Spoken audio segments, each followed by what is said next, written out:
without further ado, let's go ahead and talk about these Western Conference teams. Yes, the Northwestern position, the Northwestern division is made of Western Conference teams, and a lot of them were top teams in the Western Conference. So this team is incredibly top heavy and very, very competitive. And the three teams that I'm obviously going to be talking about first are going to be the Oklahoma City Thunder, the Denver Nuggets, as well as the Minnesota Timberwolves. And again, these teams, incredibly top heavy. All of them were tied in the exact same record in the regular season for last year. And it was like a really close battle between which of these two teams would end up taking the first seed and which of these two teams would end up taking the third seed. So the only real difference between the third seed and the first and second seed are the fact that the third seed is going up against an opponent that is guaranteed to be in the playoffs. Meanwhile, the number one and the number two seed, they have to play against opponents who might not even earn their spot in the NBA postseason, or they might, I don't know, like they might not have even been in the contention for the postseason if the play-in tournament didn't exist. Like, for example, maybe it was a 10-seeded team that the Thunder ended up playing of the instead of the eighth seed, which they ended up playing, which ended up being the Pelicans. So it's like that's really the only big difference between the one seed and the 1, 2 seed and 3 seed and the rest of the other seeds that are guaranteed to play in the postseason. So, it could affect the matchups, but most likely if you are the 1 seed, you belong in the playoffs, and if you are in any of the other seeds below that, there is a debate on whether you even belong in the playoffs. So technically the 1 seed should win regardless, and the 1 seeds and actually every single one of the 3 teams that I just mentioned ended up advancing all the way to the second round before either losing or winning and making it all the way to the Western Conference Finals. Obviously, one of the teams would have had to, if they ended up making the Western Conference Finals, then the other part of the team, the other team would have most likely had to have lost before that, because chances are they would have to face up against each other in the postseason, either one of those teams. And again, the first team is the Oklahoma City Thunder. They were the number 1 seed. They ended up being one of the youngest number 1 seeds in NBA history. They lost in the second round after sweeping the Pelicans in the first round. They lost to the eventual Western Conference Finals champions in the Dallas Mavericks with Luka Doncic and Kyrie Irving. And they were a 1 seed. And now they've improved with a lot of off-season additions. They have a lot to be excited about. They have the really decent young core. They added Caruso. They still have Giddey. They still have SGA. They have everyone that they could have lost, or that they lost in the off season. They sort of just got better. And not to mention, Isaiah Hartenstein, adding him, that was a very good addition from the Thunder. And really, you could argue that they're just a much better team now than they were previously, and that could cause a lot of problems, especially in this division. So expect them to be title contenders for a pretty long time. And you should also expect the Denver Nuggets to be a title contending team for a while, at least for however long they have Nikola Jokic on the team. And for last season, again, they were tied with the 1 seed, but they ended up getting the 2nd seed, and they lost in the second round. They ended up losing to the Timberwolves. They had a huge lead in going into the second half of Game 7, but they ended up blowing that lead to the eventual winners of the game, the Minnesota Timberwolves. And really, like, the success of the Denver Nuggets and their season is all detrimental to how good Jokic can play in the regular season. And as well as, Jamal Murray and picking up his slack. Now, the biggest addition of the offseason is a 36-year-old Russell Westbrook.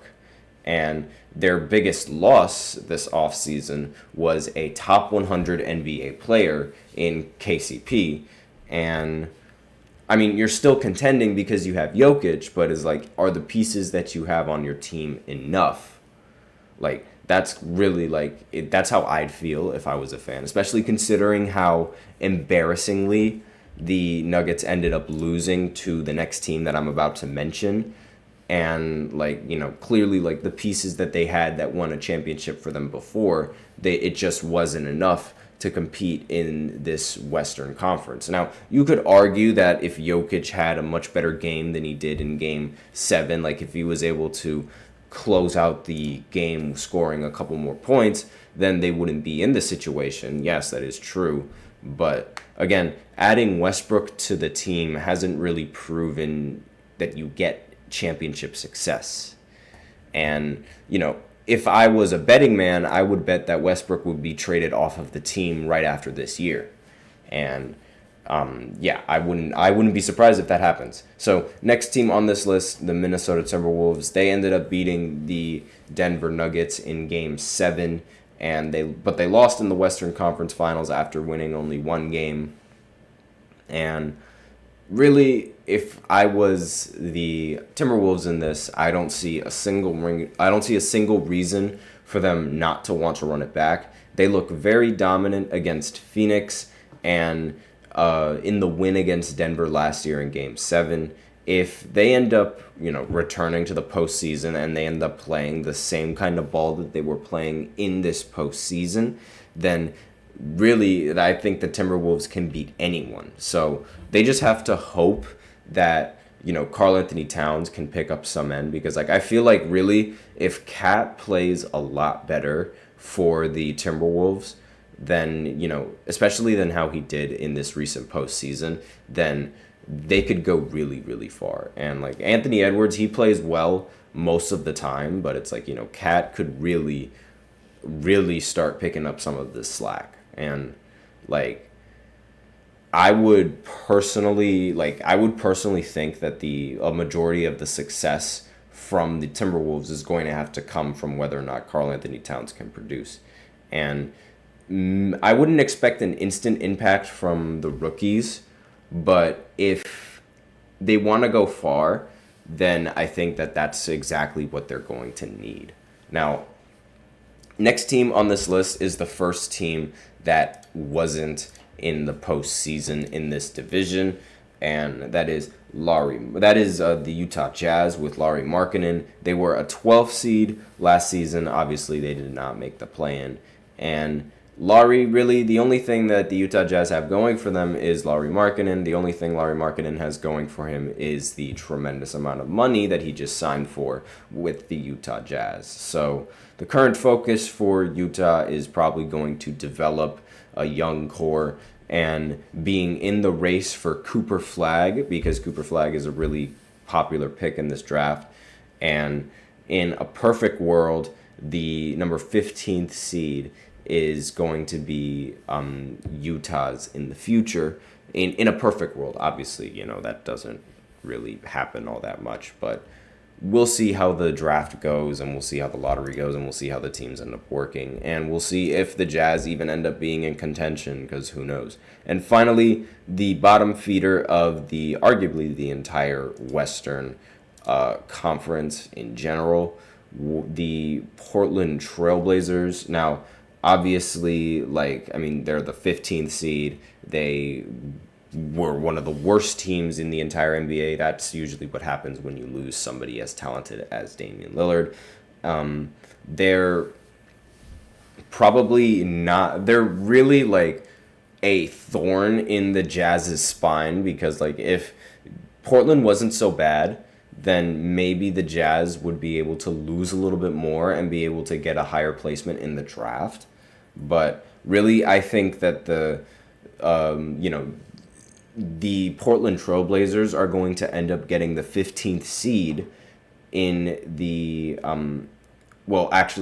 they're going to end up getting the 15th seed in the entire division, in the entire conference, excuse me, and it's not even going to be a competition, and they'll be able to trade Jeremy Grant and flip him for draft compensation to develop young guys, as well as Klingon and Denny additions to the team that they recently got in the draft. They could use those to really make their squad even better than what it is now. And that's all that I have for this first segment. Again, let me know in the comments what you guys think of these teams. Do you guys think that which one of these teams do you think can make it all the way? Which one of these teams do you think is going to lose quicker than the next? Or do you think that maybe the three teams, they're going to see each other in the Western Conference Finals this year instead?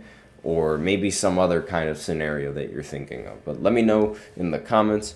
I'm going to go ahead and go to a short break and then go to the next segment where I talk about the debate between Kyrie Irving or Stephen Curry. So I'll be right back after this short break. Be sure to stay tuned.